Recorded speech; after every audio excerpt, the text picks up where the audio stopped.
क्यों होंगी मैं अकेली? सब कुछ उन्हें बता दूंगी तो हल हो जाएगा, क्योंकि मैंने उनके साथ कुछ भी नहीं किया। मैं तुम्हारे साथ जुर्म में शरीक नहीं हूं। तुम ये क्या कर रहे हो मेहमत? तुम मेरी शरीके जुर्म हो। दोबारा मुझे धोखा देने की कोशिश कभी मत करना। हाँ बोलो जोया। उमर है।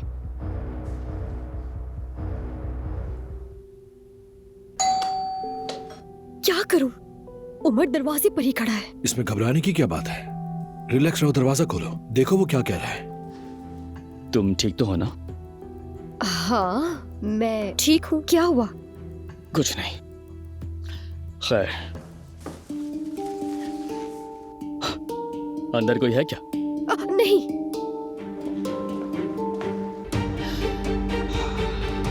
मेहमत,